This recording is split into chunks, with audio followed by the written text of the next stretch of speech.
pelo clima, a solução. Educar, inovar, agir é a missão. Com a gente tem mais ação. Vem pro Educa Clima. Educa Clima. Educar, inovar, agir pelo clima. Olá, sejam muito bem-vindos e bem-vindas ao Educa Clima Studio. Aqui reunimos educação, tecnologia, governança e empreendedorismo para discutir o futuro do nosso ecossistema e transformar conhecimento em ação prática, mensurável, economicamente viável para pessoas, empresas e cidades. Hoje vamos abordar um dos temas mais urgentes do nosso tempo: como planejar e gerir nossas cidades diante das mudanças climáticas e dos eventos extremos. Para nos guiar nessa conversa, temos a honra de receber a professora doutora Isabelle Colusso. Isabelle é doutora em Planejamento Urbano e Regional, coordenadora e docente do curso de Arquitetura e Urbanismo da Unicinos, coordenadora da especialização em cidades e gestões estratégicas do território urbano, além de sócio-diretora da Plural Consultoria em Planejamento Territorial. Ela também produz um trabalho brilhante de divulgação científica e urbanística no seu canal do YouTube, o Isabelle Colusso. Isabelle, seja muito bem-vinda ao Educa Clima Studio. E dividindo a bancada conosco, o meu parceiro de bancada, o Roberto Herrera. Roberto, um prazer estar contigo em mais essa edição. Prazer, Humberto. Seja muito bem-vinda, Isabelle. Esse debate é sobre territórios, resiliência urbana, papel das universidades e, claro, da consultoria técnica, principalmente na reconstrução de cidades inteligentes, né, que é um assunto muito crucial, uma temática muito crucial para o momento que vivemos. Então, seja bem-vinda. Muito obrigada pelas boas-vindas aí, muito obrigada pelo convite, uma satisfação estar aqui com vocês. O prazer é nosso, Isabelle. Para a gente abrir a nossa conversa, antes de eu entrar na pauta propriamente dita, eu fiquei muito impactado com uma postagem sua no seu podcast no YouTube que eu achei impressionante, realmente muito inspirador, onde você fala que você saiu da escola de Santa Maria com uma redação, né? Então, até o título, se não me engano, no podcast fala como uma redação te levou para a Antártida, para o doutorado em Londres, e você foi consultora da ONU também na redução de riscos e desastres 2025. Se você puder me explicar rapidamente isso, que eu acho inspirador para todos os jovens, estudantes que estão nos acompanhando. Não, eu acho isso, eu resolvi fazer, eu fiz essa postagem no Dia da Mulher até, né, porque eu achei assim, quem sabe, às vezes a gente guarda, né, fica para a história mesmo, essas histórias, né, e eu digo, não, vou divulgar isso, porque pode ser, como tu falaste ali, inspirador. Então, e às vezes a gente vê as oportunidades e deixa elas passarem, né, e eu tava, enfim, era uma estudante na escola, né, vi que tinha um concurso de redação do Ministério da Marinha Brasileira, e na época estavam divulgando as missões Antártidas, estava começando essa incursão, né? Isso faz 30 anos, exatamente 30 anos. E aí lançaram concursos de redação lá em Santa Maria, onde eu morava, sou natural de lá, interior do Rio Grande do Sul. E aí eu participei, escrevi um texto de uma página, né, uma redação escolar, assim, realmente uma coisa muito singela. E tinham 3 categorias na premiação. Um concurso nacional, onde o primeiro, segundo, terceiro lugar recebiam como prêmio a ida à Antártida, né? E a minha era a categoria mais inferior, então tinha o curso de educação superior, na época ensino superior, ensino médio e ensino fundamental, e eu ainda estava no ensino fundamental. E eu tirei terceiro lugar, então eu fui assim, a última colocada, a última vaga foi a minha, mas eu ganhei. E além do concurso ter premiado a gente para ir para a Antártida, a gente também foi para Brasília, recebemos a premiação na época do presidente da República. Então, assim, com 14 anos, essa experiência abriu, né, muitas portas, muitas possibilidades, e eu comecei a ver olha só, né? Primeiro, aproveitar as oportunidades pode me levar longe, né? Segundo, as pessoas, né, estão interessadas no que eu tenho a dizer, né? E terceiro, já comecei a me interessar por essas, né, essa diversidade, né, o mundo, esse olhar sobre territórios. Eu tinha só 14 anos, então com certeza isso foi assim uma experiência que me levou longe, né? Mas é impressionante, parabéns pela sua trajetória. Obrigada. No Rio Grande do Sul, nós tivemos esse último grande evento de 2024, essa tragédia. Ficou evidente que a emergência climática não é um conceito futuro, mas é um desafio do presente, né?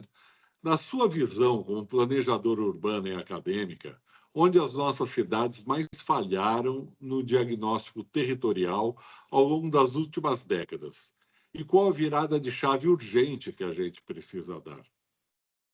Eu passando, né, vivenciando tudo aquilo, eu moro hoje em Canoas, que foi uma das cidades super impactadas aqui na região metropolitana de Porto Alegre. A gente vivenciando tudo aquilo e eu pensando, meu Deus, eu poderia ajudar com o meu conhecimento, né? Eu poderia estar atuando e todo mundo meio sem saber o que fazer, o que já sinaliza, né, uma deficiência, uma lacuna que a gente tem. Mas eu acho que esses eventos de 2024, eles deixaram algo muito evidente. Primeiro que a emergência climática não é mais uma discussão do futuro e que a gente já tem impactos que são muito concretos, muito próximos, né, da gente. E não só aqui no Rio Grande do Sul, como em vários outros casos no Brasil. Eu estou agora atuando numa outra consultoria da UNDRR, que trata do território brasileiro como um todo, e a gente está se debruçando sobre cases aí, como né, muito conhecidos Brumadinho, mas recentemente Juiz de Fora, lá no Nordeste a gente também tem casos, interior de Minas Gerais, então a gente tem muitos outros casos, além, é claro, né, o case aqui do Rio Grande do Sul que acabou realmente tornando evidente. Então, isso que aconteceu, né, na verdade, revelou e agravou vulnerabilidades que as nossas cidades já vêm produzindo há décadas e muitos anos atrás, porque a gente ocupa áreas suscetíveis à inundação, a gente impermeabilizou o solo, a gente altera frequentemente o traçado dos cursos d'água, a gente ocupa áreas que são frágeis, e muitas vezes a gente faz isso sem ter uma leitura do território. E, além disso, a gente costuma planejar muito a partir dos limites da cidade, né? A gente eu trabalho fazendo planos diretores para cidades, mas o território não funciona assim, né? Porque a bacia hidrográfica não sabe onde a cidade começa e a cidade termina, né? A água não sabe onde é que termina um município e começa o outro. Eu digo, o limite municipal é uma linha que é definida por uma lei, não é pelo território, né? Então, para mim, a grande virada de chave é a gente pensar num planejamento que a gente consiga pensar em colocar a cidade num primeiro lugar e pensar que são os processos naturais e quais são os riscos que essa cidade está submetida. Isso é uma mudança de paradigma no planejamento urbano, porque a gente ainda pensa em planejamento urbano, todo mundo quer saber taxa de ocupação, índice de aproveitamento, o que eu posso construir, onde é que eu posso construir. E essa não é mais a pergunta, né? A gente tem que pensar onde é que está o risco. Eu posso fazer isso aqui? Isso está adequado? O risco e o impacto, né? E a gente, para isso, precisa muito de conhecimento técnico, científico, para ter mais acesso a mapas, a imagens de satélites, a modelos, a informações hidrológicas, porque a lacuna é muito grande. Eu ainda chego em cidades e encontro mapas de papel pintados com caneta e lápis de cor, né? Então, assim, o desafio não é a gente produzir muito mais informação, mas é transformar essas informações que a gente já tem à disposição hoje, mas elas não estão chegando, né, nos lugares onde elas deveriam chegar, e transformar essas informações em tomada de decisão, né? Então, acho que essa é uma bem geral, assim, para sintetizar, talvez, né, que a gente pode dizer que o desastre ele acontece, às vezes, de uma hora para outra, nos pega de surpresa, mas o risco ele não é repentino. O risco ele é produzido ao longo de muitas e muitas décadas e todos nós temos uma responsabilidade sobre isso. Nossa, eu fiquei ouvindo aqui e a Isabelle trouxe vários pontos, né, Humberto? Não foi um só. Se a gente fosse pegar cada um deles e aprofundar, eu acho que nós vamos ter que, já de início, de cara, já sabemos que vamos ter que convidar a Isabelle para falar mais de alguns O pontos, episódio né? 2. Eu acho. Mas, assim, dentro desse contexto, assim, com relação à gestão estratégica, muitas vezes vemos uma boa distância entre, até grande, entre a academia, o que a academia produz de conhecimento científico, e a gestão pública, que tem a sua velocidade, tem os seus, digamos assim, interesses e também uma série de outras atividades envolvidas. E nem sempre consegue, então, aplicar no dia a dia dentro da velocidade que a gente deveria ter, né? Na sua atuação no curso e na pós-graduação da Unicinos, como vocês veem e têm trabalhado para formar os gestores e arquitetos que são capazes de produzir e de traduzir essa complexidade climática em dados, em tomadas de decisão e ações reais junto com as prefeituras? Como que isso está hoje? Uhum. Eu vejo muito isso e às vezes até a gente é acusada, eu que tenho essas duas facetas, né? Tanto de atuar como na consultoria, como sendo uma educadora e acadêmica também, né? Eu escuto muito isso, assim, às vezes a gente diz, não, isso aqui é totalmente acadêmico. Eu digo, não é totalmente acadêmico, não deveria ficar só nessa alçada acadêmica, deveria ter também uma escala e uma interferência no nível da atuação. Porque na universidade a gente tem uma capacidade muito grande de produzir conhecimento, né? Às vezes eu digo para os alunos, olha, vocês vão fazer o primeiro artigo sobre essa cidade, não tem nada, nenhum conhecimento produzido sobre esse local aqui, vocês são os seus primeiros a elaborar um artigo, a fazer uma pesquisa, um diagnóstico, né? Mas muitas vezes a gente sabe que isso não chega ao gestor público, e principalmente que às vezes a linguagem não é necessariamente aquela linguagem que é necessária para a tomada de decisão. Mas o que eu acho que é importante, assim, na minha atuação na Unicinos, principalmente na especialização cidades, eu acho que é importante a gente formar as pessoas para terem a capacidade de ler e agir sobre o território. Não ler no sentido de ler livros e ficar, né, divagando e teorizando sobre algum assunto, mas ler o território, né, olhar para o lado e entender, eu faço parte desse local aqui e como eu posso fazer a diferença por aqui. Então, assim, não é só saber fazer um mapa, né? Ali no canal eu ensino muitas ferramentas ali de como mapear, como elaborar mapas, entender o que aquele mapa significa e qual o impacto que ele pode ter para produzir uma política pública diferente, uma nova legislação que é necessária. Não só de saber identificar uma área de risco, né? Mas o que tem por trás disso, né? Tem um instrumento urbanístico que eu posso utilizar, que política de habitação que eu posso ter, que eu preciso articular, que infraestrutura eu tenho que priorizar aqui no município para que eu possa atenuar futuros riscos, quem precisa participar dessa decisão, questão da participação popular também, que é super importante. Então, assim, essa é uma mudança importante que eu acho que é na formação que a gente precisa ter, que é trabalhar com problemas reais e não só com exercícios acadêmicos, né? Então, assim, isso também exige de nós, educadores, né? Que a gente também entenda que os problemas são diferentes, que a gente tente se conectar com o território, né, de uma maneira importante. E eu tento fazer isso através do canal, né, porque a gente precisa formar profissionais que não só saibam interpretar o território, mas que saibam transformar essa leitura em tomada de decisão, né? E para isso a gente precisa de alcance, né? Não só. E é isso, né? Inteligência artificial, um monte de ferramentas por aí, né? São ferramentas, né? Mas as pessoas não estão sabendo nem o que fazer com isso, né? Então, quando a gente começa a fazer essa leitura do território, a gente percebe que o nosso ambiente, né, pode ser parte da infraestrutura que a gente precisa planejar, né? Mas esse reconhecimento é o primeiro passo.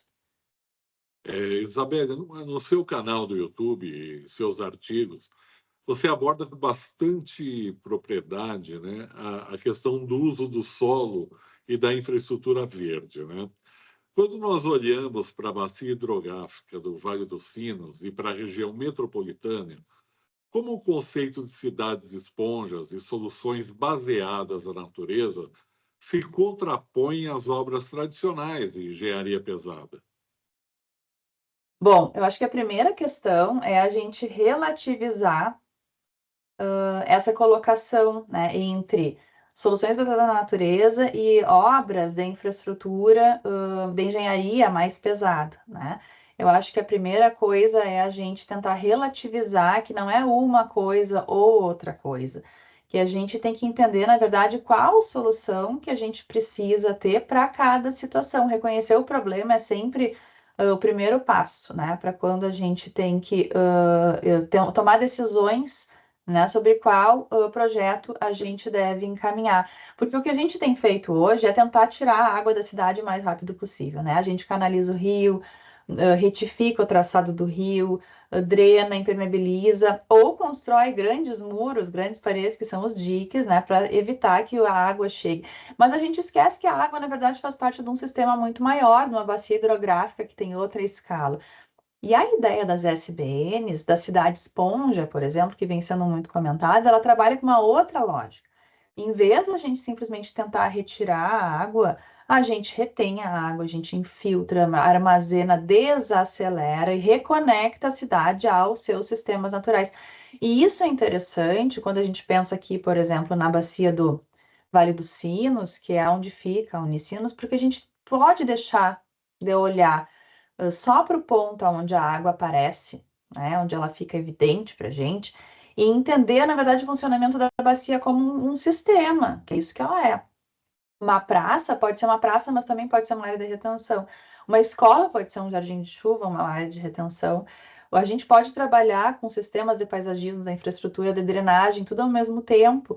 Então, às vezes um ponto de uma área vegetada, e a gente tem trabalhado isso em outros projetos até junto à Petrobras, que são as mini florestas, né? Uma área pequena vegetada pode contribuir muito para a infiltração, para o conforto térmico, para a biodiversidade do local. Então, eu gosto muito de falar que a gente tem que entender a natureza como uma infraestrutura, ele é um ecossistema integrado, né? E a gente não pode, isso não significa abandonar grandes obras de engenharia.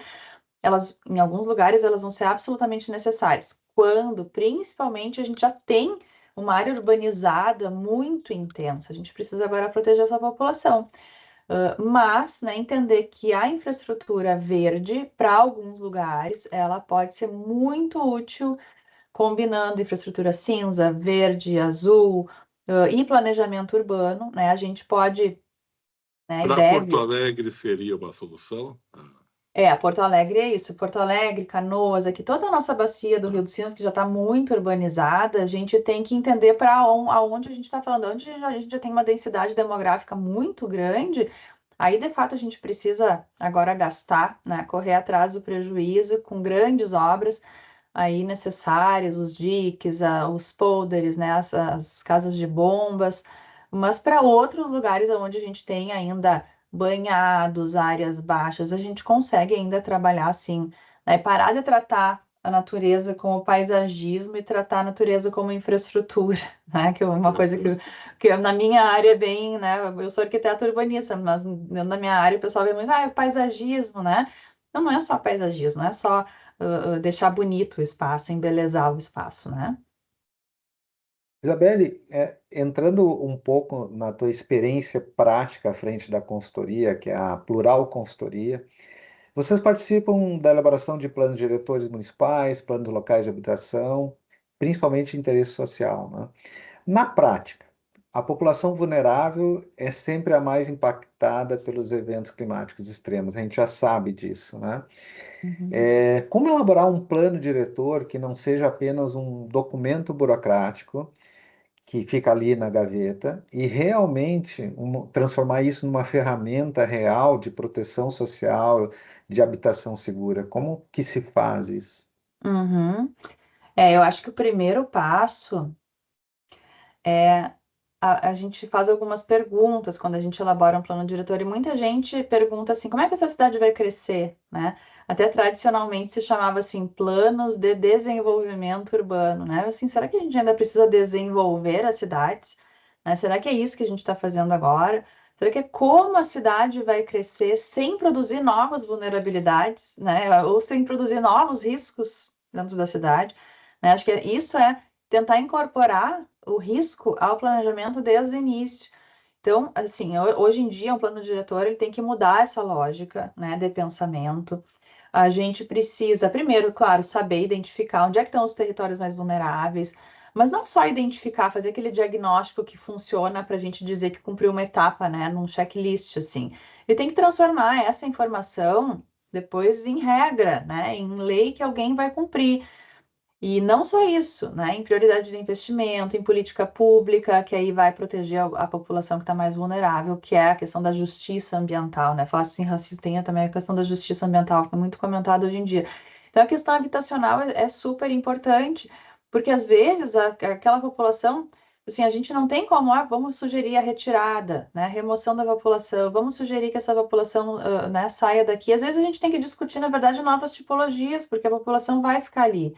Né? Será que a gente não tem que estar falando de casa-barco? Será que a gente não tem que estar falando de outras tipologias habitacionais para onde a gente entende que a permanência ela é necessária?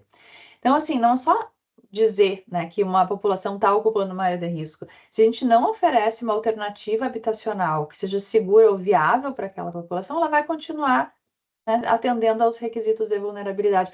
Então, assim, qualquer lei que venha a partir daí, plano diretor, plano de habitação, plano de mobilidade, que eu também trabalho muito, envolve questões de determinação de onde que são as EIs, que são as zonas especiais de interesse social, né? Mas principalmente como a gente insere essa população para dizer o que eles querem.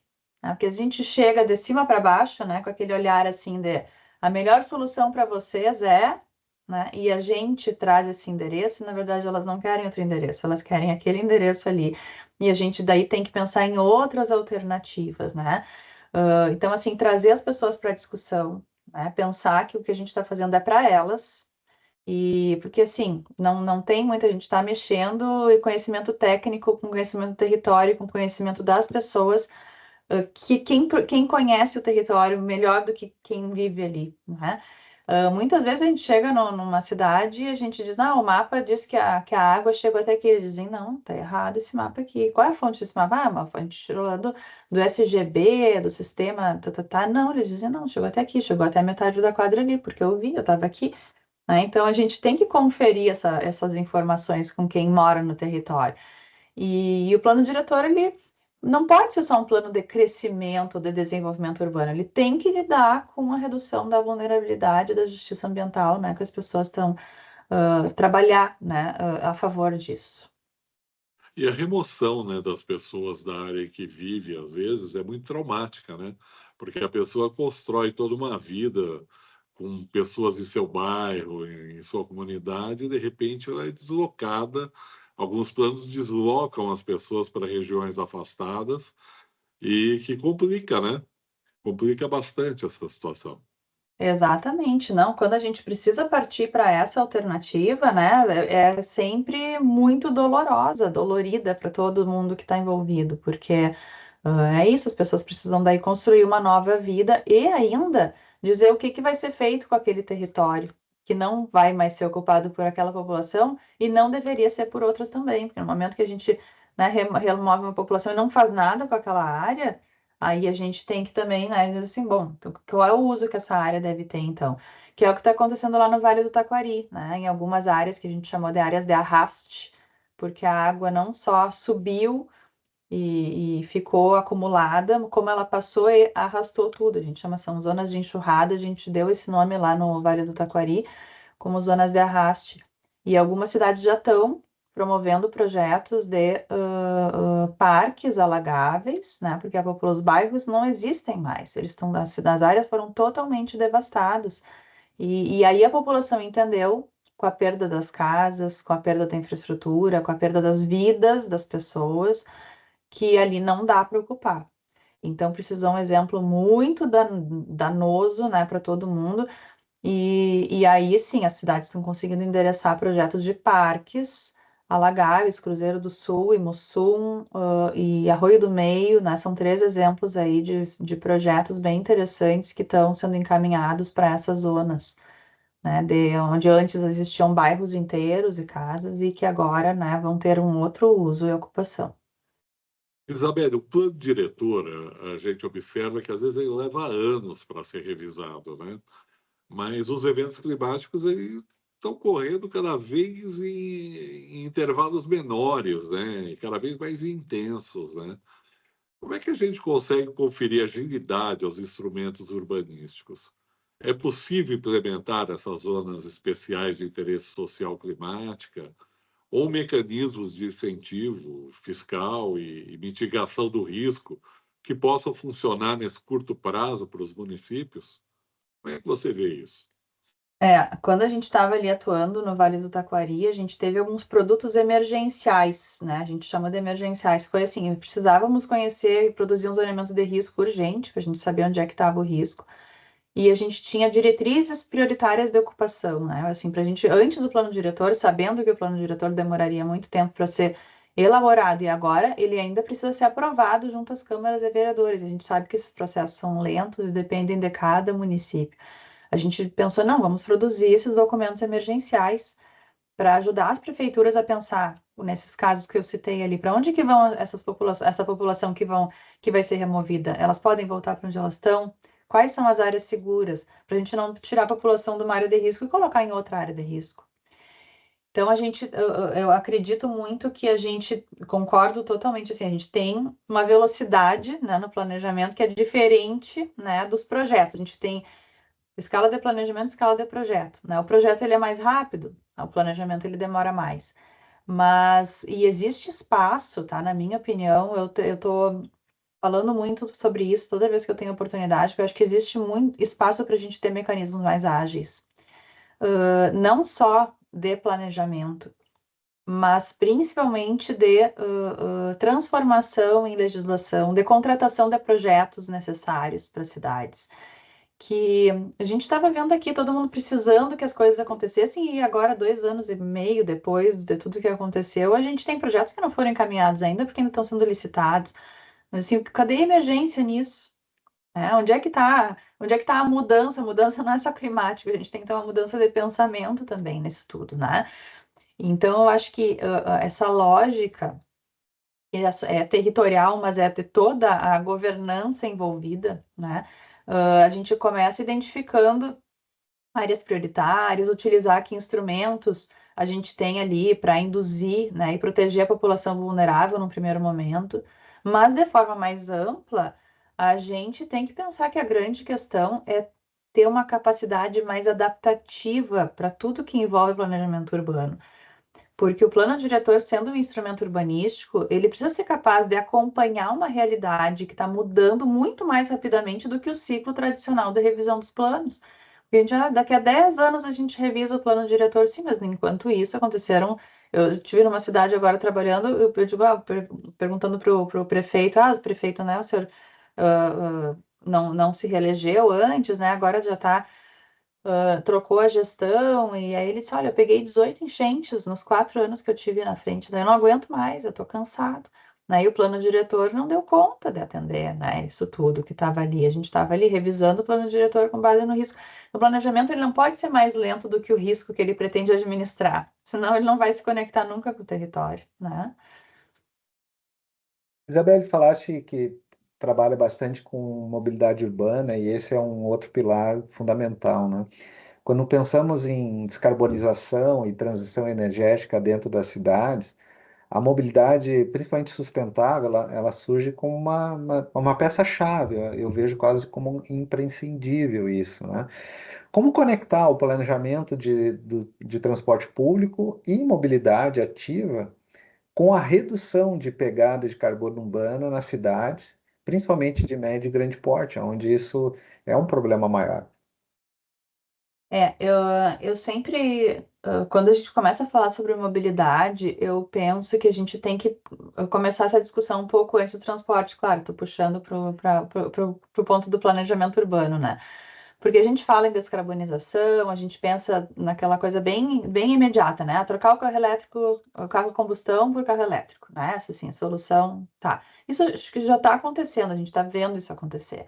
Isso é importante, mas não vai resolver o problema sozinho, né? Porque eu acho que, do ponto de vista do planejamento, do pensar a cidade, por que as pessoas precisam se deslocar tanto?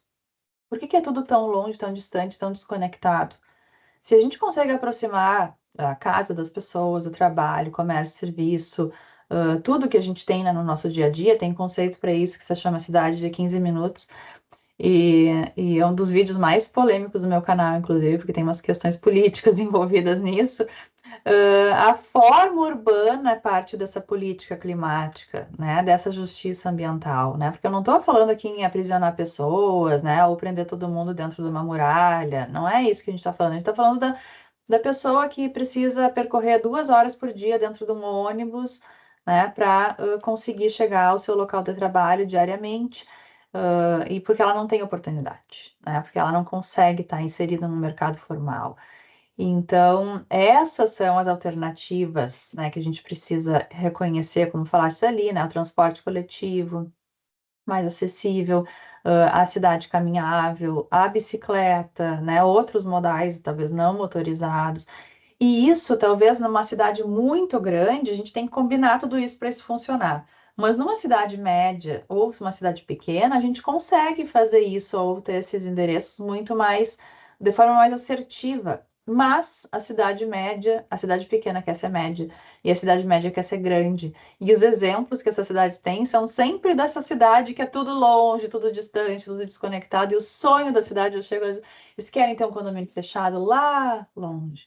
Eles querem aprovar um loteamento bem desconectado da cidade. E esse é um problema de planejamento, né? E isso é o que a gente está fazendo agora. Todos nós estamos vendo que mais se reproduz no Brasil hoje são loteamentos condomínios fechados em zonas afastadas e ocupações informais, né? Então, a gente hoje está tendo a oportunidade de evitar alguns dos erros que a gente já viu que as grandes cidades produziram nas cidades médias e pequenas. A gente não precisa esperar chegar no ponto de ter um congestionamento para depois tentar ter, agora eu preciso ter transporte público, agora eu preciso endereçar, né, outras soluções. A gente tem que estar planejando essas cidades agora, né, para a gente evitar que a gente tenha esses problemas depois. Então, acho que assim, não é só a cidade que precisa trocar a tecnologia, né? Ela precisa, talvez, reduzir os deslocamentos para melhorar o seu funcionamento, né? Perfeito. Falando em transição e consciência ambiental, aqui na Carbon Talk nós acreditamos muito no poder da mensuração dos dados de CO2, né? E do incentivo às boas práticas comunitárias e empresariais, né? Eu queria saber como a governança ESG do setor privado e os compromissos ODS nas cidades podem se unir ao planejamento universitário e comunitário. Qual é o papel da parceria público-privada, por exemplo, as PPPs, né, sustentáveis no desenvolvimento urbano resiliente?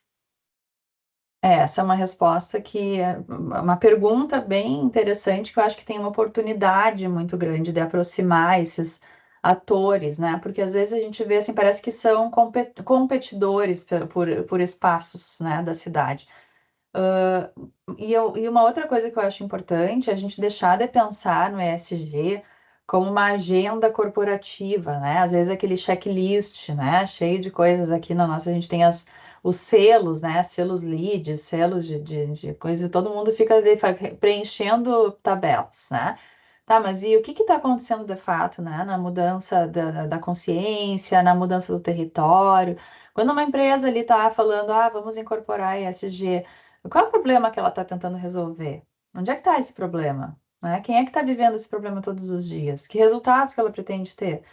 E aí entra, acho que o papel da universidade, da academia, de como todos esses atores aí podem trabalhar juntos, né? Porque na universidade a gente tem o conhecimento, a capacidade de pesquisa, a formação das pessoas, e o setor privado tem a capacidade de investimento, que a gente precisa, em toda a tecnologia, tem a inovação.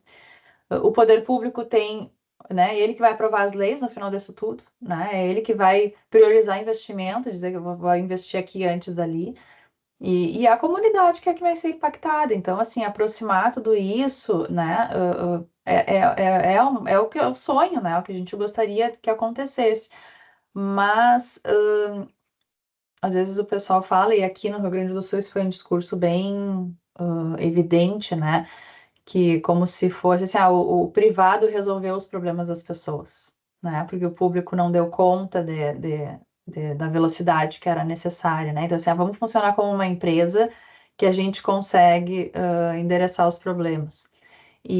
Mas eu não vejo assim uma parceria público-privada que seria uma substituição do Estado. Eu acho que é uma combinação de capacidades, né, que a gente precisa agora. Essa consultoria que eu fiz ano passado aqui para o Estado, para a UNDRR, era uma ferramenta para redução de riscos de desastres, a RRAF, que é uma aplicação do Marco de Sendai para realidade municipal, né? E nunca tinha sido aplicada essa ferramenta na realidade do estado e nem do município. E agora, né? E a gente percebeu que a gente pode aplicar ela para a realidade de uma empresa também, né? Então, assim, o quanto a empresa está preparada para lidar com risco. Aqui em Canoas a gente teve uma perda de ativos enorme, porque a região industrial da cidade foi totalmente impactada. Então, assim, acho que também reconhecer, né, que as empresas saibam reconhecer o risco que está envolvido na sua prática também é importante. E aí os ODS, eles são uma linguagem comum, né, que eu acho que é super legal, quanto as pessoas agora estão, né, demorou, mas agora é uma linguagem que as pessoas estão reconhecendo. Então, eu acho que isso tudo faz parte de um processo, né? As pessoas falam assim, isso aqui não serve para nada. Não, primeiro a gente está educando, depois a gente vai botar em prática, né? Depois a gente tira do papel. Então, eu acho que a gente está conseguindo ter uma abrangência, né, importante para a gente conseguir falar sobre impacto, né, sobre sustentabilidade, sobre, né, o que é ser o desenvolvimento sustentável. Então, isso faz parte de um processo, assim. E a sustentabilidade só vai deixar de ser um discurso quando a gente enxergar o impacto dela no território, né? Você acha que a área acadêmica conversa facilmente com a sociedade ou precisa ter uma interface nesse meio? Eu acho que não, tá? Acho que não, eu sou da área acadêmica, eu acho que a gente às vezes se distancia muito, né, como discurso, assim. E acho que a gente precisa ter quase que um tradutor, assim, né, uma tecla SAP. Acho que precisamos de mais alcance, precisamos de mais, né, conseguir atingir, né, essas pessoas, precisamos ser mais didáticos, né, em tudo no que a gente está produzindo. Eu acho que precisamos ter mais relevância também, né, mostrar que o que a gente está fazendo na academia, de fato, tem um alcance no território, senão fica super distante, né? Perfeito. Isabel, tu trouxeste coisas bem importantes, né? E por último falaste do processo, e que é um processo e tem etapas, né? Mas eu fico pensando, uma frase que eu ouvi há um tempo atrás, quem sofre tem pressa, né? Exato. E a velocidade com que as coisas acontecem deixa todo mundo muito inseguro, né? Porque nós estamos aí na iminência de um super El Niño, não sabemos exatamente o que pode acontecer. E quando a gente olha, sabemos que foram feitas várias coisas, mas não o suficiente para evitar um outro problema. Então eu fico pensando nisso, e eu acho que nisso daria um outro programa, né? Uhum, uhum. Isabelle, além das salas de aula e das consultorias, você faz um trabalho fantástico de democratização da arquitetura, do urbanismo no seu canal de YouTube. Como a divulgação científica e a educação cidadã podem influenciar a pressão por políticas públicas urbanas melhores? A população gaúcha e brasileira está hoje mais consciente sobre o espaço onde vive ou ainda tem muito o que se fazer nesse sentido? Olha, eu concordo muito com isso que tu falou, né? Que quem sofre tem pressa, e a gente vê muito isso. Começa a chover, a gente está vivendo aqui uma ansiedade climática, os alunos começam a nos mandar mensagem se vai ter aula naquele dia, se eles precisam se deslocar, se tem que sair de casa mesmo. E essa é a velocidade que a gente não dá conta, né, de atender. Mas eu acho que dentro de tudo isso, eu acho que a gente tem mudanças acontecendo, né? E de novo, tudo faz parte de um processo que é muito mais lento do que a gente gostaria que fosse. Mas estamos vivendo, né? Acho que o primeiro passo foi dado. E às vezes quando a gente fala de planejamento urbano, planejamento em geral, parece muito distante da aplicação. Às vezes é uma viagem que a gente está planejando e a gente tem que fazer isso muito tempo antes, e quando chega a viagem a gente tenta colocar aquilo que a gente planejou em prática, ou é a cidade, né? Só que a cidade tem um monte de condicionantes que não fazem parte, que a gente não dá conta, às vezes, né? De conseguir equacionar, ou que eles estão acontecendo durante esse planejamento, né? A gente está planejando e as coisas estão se transformando. Mas essas decisões todas, né, elas determinam a vida que as pessoas vão viver nessa cidade. Então, eu até comentei isso na palestra que a gente teve no evento lá do Educa Clima, onde vocês estavam presentes ali, e eu vejo assim, a divulgação científica, o que vocês estão fazendo aqui, admirável, né, como é uma forma de aproximar a população dessas decisões, né? Que é o meu objetivo com o canal. Eu não quero que todo mundo vire urbanista, ou arquiteto, mas assim, dar ferramentas para as pessoas fazerem perguntas mais conectadas com a realidade, né? Assim, dar conceitos para as pessoas. Né? Por que que essa cidade olha para lá? Por que é assim aqui no meu bairro? Por que que essa área aqui tem a enchente? Por que a gente não pode ocupar aquele lugar ali? Por que a gente está tirando essa árvore aqui com esse novo empreendimento? O que está acontecendo aqui? Por que estão descascando esse morro aqui para colocar um pavilhão industrial? Por que esse bairro tem infraestrutura e aquele bairro não tem? Então, quando as pessoas começam a fazer essas perguntas, elas começam a prestar atenção e participar de uma forma mais qualificada dessas discussões, né? E eu acho que os eventos aqui do Rio Grande do Sul, o que está acontecendo, está contribuindo para isso. De certa forma, todo mundo se sente, né? Eu sei, eu tenho a solução, né? E todo mundo está discutindo. E esse é o primeiro passo, né? Muita gente passou a olhar o território de uma maneira diferente. E então, uma área que antes era, né? Isso aqui é um terreno. Não, só um pouquinho, isso aqui não está ocupado, porque isso aqui é um banhado, né? E aí as pessoas começaram a entender. Então, bom, o arroio estava escondido aqui embaixo, né? Não, mas ele faz parte de todo um sistema hídrico, porque quando começou a chover, transbordou esse lugar que ninguém via em determinado momento. Né? Então, tem uma oportunidade enorme de transformar as experiências que a gente está tendo, que são desastrosas, em educação para o território, na verdade. Né? As pessoas começarem a entender um pouco mais do que a gente está fazendo parte aqui. Porque quando a gente entende melhor esse território, a gente consegue cobrar, a gente se apropria, né? A gente se apropria do espaço, da discussão, né? Mas o interessante aqui, então, é dar ferramentas para as pessoas olharem a cidade de forma mais crítica, né? Acho que isso que é o mais importante. O seu canal do YouTube eu acho fantástico. Ali a gente tem conteúdos assim sobre vários aspectos, né? E acho, inclusive, convido a todos a se inscreverem no canal da Isabelle, porque tem muito material ali que a gente, até como leigo da arquitetura, consegue compreender facilmente, e as explicações são claras, didáticas, e ela faz justamente essa ponte, né, entre o acadêmico e a sociedade, trazendo esse conhecimento num nível de dia a dia para a gente, né? Inclusive, ali, você se destaca como uma voz feminina, um exemplo para todas as mulheres, principalmente as jovens estudantes de arquitetura. Eu acho que tem em você um exemplo muito forte de uma profissional de resultados, uma profissional comprometida realmente com o meio ambiente. Eu, inclusive, vi um trecho de uma entrevista sua, onde você tem uma fala que, um trechinho da sua fala é o seguinte: o equilíbrio está em tratar o planejamento urbano como um campo técnico e político. Juntos eles são indissociáveis, no sentido mais nobre do termo, um espaço de meditação entre conhecimento especializado, escuta social e escolhas éticas. Eu acho isso aqui extremamente inspirador para os jovens arquitetos que estão surgindo, que estão trilhando a sua carreira. O que você pode dar de recado para eles? Eu fico super feliz com esse comentário e é algo que foi acontecendo, assim, não foi algo, né, planejado na minha vida ou deliberado, mas foi algo que foi uma consequência, assim, da minha trajetória. Então, eu fico super feliz porque foi orgânico, foi natural. Mas eu sempre comentei com os alunos que a gente, para tomar boas decisões em termos de cidade, a gente precisa combinar, né, a legitimidade social com a responsabilidade técnica, né? Então, nem tanto o projeto deve ser só muito bom tecnicamente para aquele lugar, a melhor solução para aquele lugar, quanto ele deve, né, olhar e ser a melhor solução que as pessoas entendam como uma melhor solução também.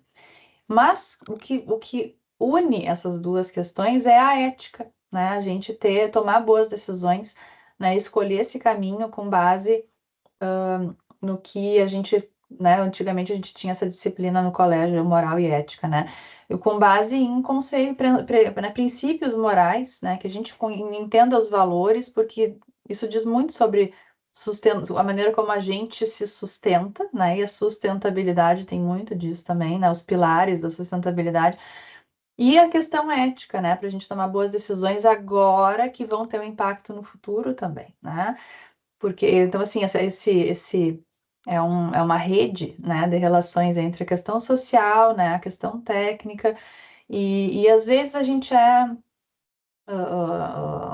associado, né, que tá, o contexto está muito polarizado, né, e a gente é endereçado, às vezes, por uma fala ou outra já encaixam a gente, né, dentro de caixinhas específicas, né, e isso hoje em dia é muito ruim porque a gente é uma colagem, né, de tomadas de decisões e todas elas são importantes, todas elas são uma consequência, né, dessa maneira como a gente olha o território. Eu fico muito feliz quando eu escuto ou vejo, né, alunos e ex-alunos e pessoas aqui do canal que me escrevem, né, que estão ocupando lugares importantes de tomada de decisão e lembram, né, das coisas que eu um dia falei para eles e agora eles estão tendo a oportunidade de aplicar isso, né? Que bacana, Isabel. Para a gente fechar esse bloco de perguntas, se você pudesse indicar 3 ações prioritárias e imediatas para qualquer prefeito ou gestor urbano que assumir o mandato hoje, com foco em resiliência climática, quais seriam essas ações? Olha, eu acho que assim, primeira coisa, a gente precisa conhecer o território, né? Conhecer o território, ter uma boa leitura, saber onde é que está o risco, saber onde é que é o local vulnerável da tua cidade, saber quais são as infraestruturas que tu tem e são críticas e aonde tu não tem infraestrutura e precisa construir, né? Onde é que a população é mais exposta? Então, a primeira coisa é conhecer, né? Fazer um bom diagnóstico. A segunda, e aí tem a ver com uma pergunta que o Roberto fez antes, é priorizar, né? Saber onde é que está a emergência, o que que eu preciso fazer primeiro, né? Então, eu conheci tudo que eu preciso fazer e vamos transformar agora esse diagnóstico em ações, né? Em investimentos para eu conseguir dizer, eu vou fazer isso primeiro e depois eu vou fazer isso. E para a gente saber o quanto eu estou alcançando com cada um desses projetos, né? Onde é que eu estou reduzindo mais o risco, a gente conseguir priorizar, né? E terceiro, que eu acho que é o que tem ainda mais, se fazer o primeiro e o segundo já são complicados, o terceiro é mais complicado ainda, que é a governança, né? Essa é a distância, tudo que está. Porque isso lida com a capacidade que a gente tem, né, de conseguir articular e coordenar entre diferentes áreas do município, entre os municípios, o município com o Estado, né? O município com a União, o Estado com a União, o município com as universidades, com as empresas que estão ali, com a sociedade que está ali, né? Porque isso, assim, o tema da resiliência e planejamento urbano não é responsabilidade de uma secretaria. Planejamento urbano é uma ciência multidisciplinar, a gente não lida com ela dentro da Secretaria de Obras ou da Secretaria da Administração, né? Se ela ficar numa caixinha fechada, às vezes uma pessoa dentro de uma prefeitura é responsável pelo planejamento, ela não vai funcionar, né? O planejamento da cidade, ele precisa de governança, né? Então a gente não pode pensar nisso como simplesmente voltar o que a gente tinha ou fazer as mesmas coisas do jeito que a gente tinha, porque a gente está falando hoje em resiliência. Resiliência a gente aprende, a gente adapta, a gente transforma, né? Não é voltar e fazer o mesmo projeto, construir a mesma ponte que eu tinha antes no mesmo lugar, do mesmo jeito, né? Porque isso não é resiliência, a gente não está construindo resiliência, a gente está reconstruindo vulnerabilidade, né? E isso é muito importante. Então, assim, conhecer o território, priorizar onde o risco é maior e criar capacidade de implementar, né, através de uma governança que entenda o que é um projeto resiliente.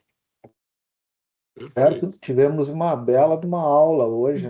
Com certeza a gente tem que pensar em programas de 3 horas de duração, porque é impossível, né, aprofundar tudo, mas foi uma excelente aula que tivemos. Isabela, quero te agradecer muito aí pela clareza, pela profundidade, principalmente do teu trabalho à frente da consultoria na Unicinos. E, claro, por vir aqui compartilhar com a gente essas pílulas de conhecimento e que vão impactar e impactam, né, no futuro da nossa vida, do nosso trabalho, das nossas decisões também. Então, em meu nome, muito obrigado. Isabelle, eu queria que você deixasse uma mensagem final para os nossos espectadores. Eu acho que quando a gente pensa em planejamento planejamento urbano resiliente, é um tema que eu estou sempre sendo convidada a falar aí. Não é uma cidade que vai resistir a tudo, né? Ela não está aqui, né, segurando. A gente não tem mais como segurar, né, as mudanças climáticas. A gente é uma cidade resiliente, ela conhece o território, antecipa os riscos e tem capacidade de se adaptar e de se transformar. E a gente faz isso com planejamento. Tem que pensar antes, tem que pensar agora, quando o dia está bonito, quando não está chovendo, quando a gente não tem deslizamento, né? O que que vai acontecer, né, quando a mudança e a adaptação chegar. Então, essa é a mensagem. Muito obrigada por, né, terem me recebido aqui. Fico muito feliz.